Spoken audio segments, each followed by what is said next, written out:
सारी बस्तियां ऐसी होती हैं वहां उलमा नहीं जाना चाहते क्योंकि वहां बड़े बखील लोग होते हैं। आज हमारे पास बंबई से फोन आता है, मौलाना साहब जरा इस पर भी थोड़ा तकरीरों में रोशनी डालिए। आज लोग कहते हैं जलसे नहीं होने चाहिए। ठीक है, अगर जलसों में कोई चीज गलत हो रही है उसकी इस्लाह होनी चाहिए। इसी सीमांचल के जलसों में मैंने सैकड़ों मरतबा तकरीर में कहा है जो चीजें गलत है उस पर आप रोक लगाइए। औरतें अगर बेपर्दा आ रही हैं गलत है उस पर रोक लगाइए। सड़क पर आप औरतों की दुकान लगवा रहे हैं गलत है, उस पर आप पाबंदी लगवाइए। नेपाल के इलाकों में जलसों में भी मैंने कहा, सीमांचल के जलसों में भी मैंने कहा, लेकिन जलसे बंद कर दिए नहीं। मेरे भाई, ये दीन की बुनियाद और दीन की बातें आपके दिलों तक पहुंचाने का जरिया है ये जलसे। कम से कम इतने सर्दी के मौसम में रात को 2 बजे सारी दुनिया बैठ करके अपने बिस्तर पे रजाई ओढ़ के आराम कर रही है। अगर इस पिंडाल के नीचे आप बैठे हैं, हमारी माएं बहनें बैठी हैं, ये बहुत बड़ी दलील है इस बात की कि आपके दिल में ईमान की मोहब्बत है, इस्लाम की मोहब्बत है, अल्लाह और उसके रसूल की मोहब्बत है। ये जलसे, ये दीनी प्रोग्राम उसी मोहब्बत की ज्योति को जलाने के लिए, उस मोहब्बत की ज्योति को रोशन करने के लिए कायम किए जाते हैं। और अगर इन जलसों पर पैसा खर्च होता है तो अगर आपको दर्द हो रहा है और पेट में दर्द हो रहा है तो आपके इसी समाज में शादियों में लाखों करोड़ों रुपए खर्च हो रहे हैं, वहां क्यों नहीं एतराज होता है? शादियों में आज जिस कौम के बच्चे आज भूखमरी से मर रहे हैं, जिस कौम की गरीब बेटियां आज शादी अपने बाप की गरीबी की वजह से शादी नहीं हो पा रही है, और जिस कौम की माशी हालत निहायत खराब है, उस कौम के अंदर आज शादियों पे लाखों रुपए खर्च होते हैं और लाखों रुपए का खाना नाली में बहा दिया जाता है। उन फजूल खर्चियों पर आप रोक लगाइए। जलसों को निशाना बनाने वाले दरअसल ये चाहते हैं कि जलसे बंद हो जाएं, फिर हराम को हराम कहने वाले भी खत्म हो जाएं, जायज को जायज कहने वाले और नाजायज को नाजायज कहने वाले भी खत्म हो जाएं। मेरे भाइयों, ये दीन की हिफाजत की तदबीरें हैं और ये आपको दीन से जोड़े रखने के तरीके हैं। लिहाजा इन जलसों पर आप बहुत ज्यादा मशक़ सितम इनको न बनाइए। तो हजरत मूसा और हजरत खजिर को गांव वाले बड़े कंजूस थे, उन्होंने खाना नहीं खिलाया। अब कुरान कहता है हजरत मूसा और हजरत खजिर दोनों ने देखा कि एक मकान की दीवार गिर रही है। हजरत खजिर उठे, उन्होंने दीवार को सीधा कर दिया। हजरत मूसा ने बड़े गुस्से में कहा लौ शीता लतखस्ता अलैहि अजरा, ऐ हजरत खजिर आपने दीवार को क्यों सीधा कर दिया? कंजूस लोग, मक्खी चूस लोग हैं, इन्होंने हमको खाना तक न खिलाया और आपने उनकी दीवार को फ्री में ठीक कर दिया। आपको इसका पैसा ले लेना चाहिए था, इसकी उजरत ले लेनी चाहिए था। हजरत खजिर ने जवाब दिया व अम्मल जिदारु फकाना लिगुलामैनि यतीमैनि फिल मदीनति व काना तहतहु कंजुल लहुमा, ऐ मूसा वो दीवार 2 यतीम बच्चों के मकान की दीवार थी। उस मकान के अंदर 2 यतीम बच्चे रहा करते थे और उस दीवार के नीचे उनके बाप ने खजाना छुपाया था। बाप ने मरने के पहले उस दीवार के नीचे खजाना छुपाया था। अगर दीवार गिर जाती, खजाना सामने आ जाता और गांव के लोग खजाने को लूट के लेके चले जाते। ऐ मूसा, अल्लाह ने मुझे हुक्म दिया कि मैं दीवार को सीधा कर लूं ताकि कल जब बच्चे जवान हो जाएं तो अपने बाप का खजाना वो हासिल कर ले, बच्चों के बाप का खजाना बर्बाद न हो जाए, इसलिए अल्लाह ने मुझे हुक्म दिया। और ऐ मूसा, ऐसा क्यों किया गया? फरमाया वकाना अबूहुमा सालिहा, उन दोनों बच्चों का बाप नेक था। इस आयत की तफसीर में अल्लामा इब्न कसीर लिखते हैं कि देखो बाप नेक था तो बाप की नेकी की वजह से अल्लाह ताला ने बच्चों के खजाने को बचा लिया।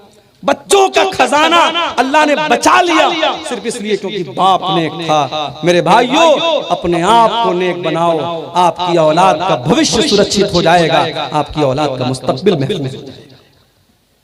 हजरत अब्दुल्लाह बिन मसूद रज़ी अल्लाह तआला अन्हु रात में तहज्जुद की नमाज पढ़ रहे थे और इस आयत पर पहुंचे तो रोने लगे, आंखों से आंसू आ गए। उनका मासूम बच्चा सो रहा था। जब सलाम फेरा उन्होंने तो अपने बच्चे की तरफ देख करके कहा मिन अजलिका या बुनैया, ऐ मेरे बच्चे, तेरा बाप रात में तहज्जुद पढ़ रहा है तो तेरी बेहतरी के लिए पढ़ रहा है कि कल अल्लाह ताला तेरा मामला बेहतर कर दे, तुझे कोई नुकसान न पहुंचे, तुझे कोई बिगाड़ न पहुंचे, तेरी हिफाजत के लिए तेरा बाप रातों में तहज्जुद पढ़ता है। मेरे भाइयों, सबसे पहले हमें और आपको अपने आप को नेक बनाना पड़ेगा। इसीलिए अल्लाह कुरान में जब हमें ये हुक्म देता है कि अपनी औलाद को नमाज का हुक्म दो, तो अल्लाह क्या फरमाता है, वअमुर अहलका बिस्सलाति वस्तबिर अलैहा, अपने बच्चों को नमाज का हुक्म दो और खुद भी नमाज की पाबंदी करो। जब तक आप खुद भी नमाज की पाबंदी न करेंगे, आप अपने बच्चों को नमाज का पाबंद नहीं बना सकते।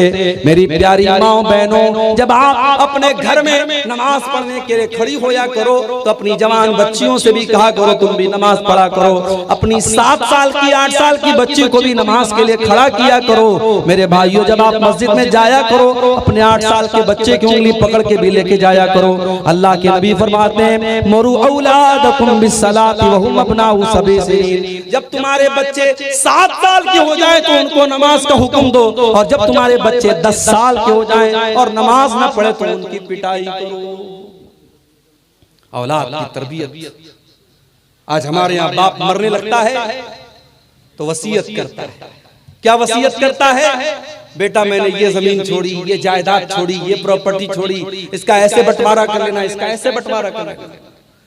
आओ तुम्हें हजारों साल पहले एक ऐसे बाप के पास लेके चल रहा हूं जिस बाप के 12-12 बेटे थे और बाप का आखिरी टाइम था, और 12 बेटे अपने बाप की चारपाई के आसपास खड़े हुए थे। बाप का इंतकाल होने वाला है, बाप मरने वाला है, बाप की मौत का टाइम है, और 12 बच्चे अपने बाप की चारपाई के पास खड़े हैं। और कुरान करीम में अल्लाह बयान करता है, अम कुंतुम शुहदा इज़ हज़रा याकूबल मौत इज़ क़ाला लिबनीहि मा ताबुदून मिन बादी क़ालू नाबुदु इलाहका व इलाह आबाइका इब्राहीम व इस्माईल व इसहाक इलाहा। अल्लाह कहता है, मेरे बंदो देखो, याकूब अलैहिस्सलाम का आखिरी टाइम है, उनकी मौत का टाइम है। अपने बच्चों से वो सवाल करते हैं, ऐ मेरे बच्चों तुम मेरे बाद किसकी इबादत करोगे, मेरे बाद किसकी पूजा करोगे, किसकी उपासना करोगे, किसके आगे अपना सर झुकाओगे? तो 12 के 12 बच्चे कहते कि अब्बा जान हम एक अल्लाह की इबादत करेंगे। ऐ अब्बा जान आप टेंशन न लें, आप फिक्र न करें, आप चिंता न करें, हम उसी एक अल्लाह की इबादत करेंगे जिस एक अल्लाह की इबादत आप किया करते थे और हमारे बाप दादा किया करते थे। मेरे प्यारे भाइयों, आज भारत की सरजमीन पर भी और नेपाल की सरजमीन पर आप नजर उठा के देख लो, कितने बाप हैं जिनकी बच्चियां, जवान जवान बेटियां कॉलेजों में पढ़ रही हैं, यूनिवर्सिटियों में पढ़ रही हैं, और गैर मुस्लिमों के साथ अपने बाप की नाक कटवा कर, अपने बाप की इज्जत को खतरे में डालकर वो गैर मुस्लिम के साथ प्यार और मोहब्बत के जाल में फंस करके भाग जाती हैं, और फिर इस्लाम को छोड़ करके उसके मजहब में दाखिल हो जाती हैं। मेरे भाइयों, अपनी बेटियों के ईमान की फिक्र करो, अपने बच्चों के ईमान की फिक्र करो। आपके बेटे दौलत कमाएं या न कमाएं, आपकी बेटियां दौलत कमाएं या न कमाएं, लेकिन कल कयामत के दिन जब अल्लाह की बारगाह में जाएंगी, अगर उनके पास ईमान की दौलत होगी, उनके पास तौहीद की दौलत होगी, याद रखो मेरे भाइयों, इससे बड़ी कोई दौलत नहीं, तौहीद से बड़ी कोई दौलत नहीं, ईमान से बड़ी कोई दौलत नहीं। अगर हमारे पास सब कुछ है और ईमान नहीं है, हमसे बड़ा बदनसीब कोई नहीं, और हमारे पास कुछ भी नहीं है लेकिन ईमान है तो हमसे बड़ा खुशनसीब।